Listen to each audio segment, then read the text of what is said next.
I don't know if you watched the Stickley thing, but I didn't really have a what's the word I'm looking for? Format, script. I didn't have that either.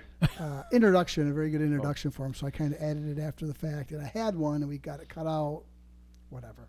So anyway, I'll just say this. I'm sitting here with my good friend John Sterlini of Sterlini Magic and Manufacturing in Colon, Michigan. The magic capital of the world.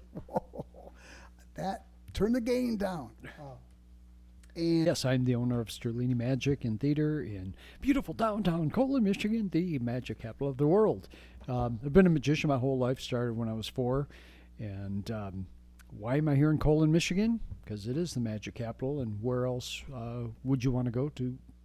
John and his friend Mark Bulick were standing outside, and Brent's like, "Hey, there's the new owner of that building." So we went down there, and And he's with John Lovitz. our friend Mark Bulick does look like John Lovitz. For you older listeners, viewers. Anyway, Mark Bulick, you really missed your calling. You could have been the John Lovitz magician. You would have made a fortune in the late 80s, early 90s.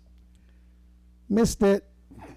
I want to talk about the theater because I think the theater in town is really like a golden treasure that's like, this is really nobody's fault. It's just everybody has their, these guys are football, this person's soccer, this person's goes to the library, Right. and they just don't know about all the options. So John and Tamara have a beautiful theater. Seats, go ahead. 90. Yeah, 90-ish. So just tell them a little bit about it. And Well, the building itself, basically it had been vacant for I don't know how many years. When we moved in, it was basically storage, junk. So from running electrical, everything, we made this thing function. professional lights, professional sound. Yeah, it's not like I just put a couple of cans up. Everything, it's computerized lighting, sound. Yeah. It's pretty high-end operation there. Yeah. And, I built it to what I would like to see going into another venue. Right. And what's cool is there was a show we did, Doug Church. Elvis buddy. Elvis guy. He's not just, your guy that he's- puts on an Elvis no, suit and he's say, like he's like the real top- deal. top He's tier really Elvis. good. Right. He's been there a number of times. The first time he was there, I actually sat out in the audience and watched the show.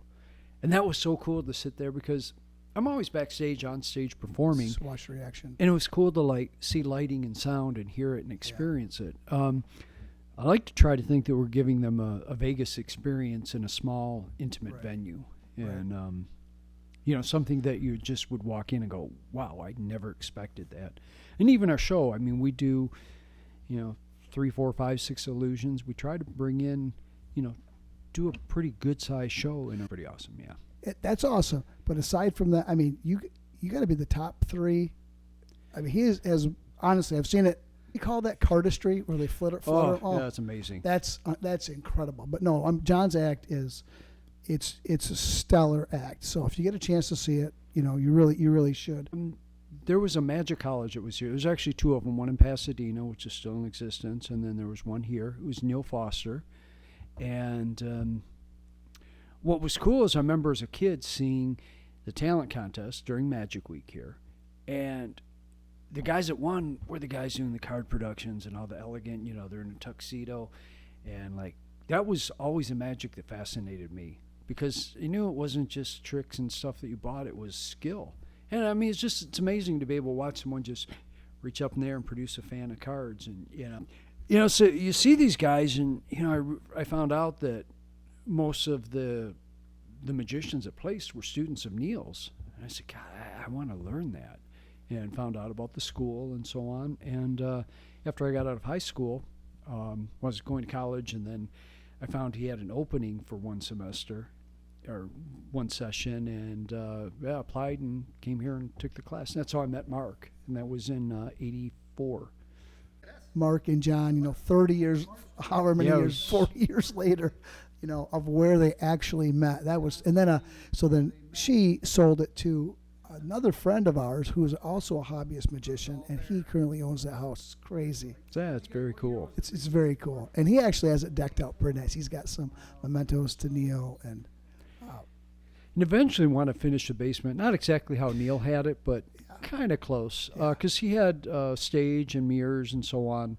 And that's where we met and practiced and, learned our shtick this week in just April. mention the close-up, and maybe I can take a clip and pop it to you. Yeah. So Abbott's been doing the close-up weekend since early 80s. And they discontinued that a couple years ago. And we took it over, and we call it the Magic Capital Close-Up Weekend. And, well, as you know, you guys have helped sponsor it. Yeah. And It was a blast. so this year we're limiting it to 52 magicians, Like a deck of 52-ish. cards? Yeah. I get it. Um, Funny. for people.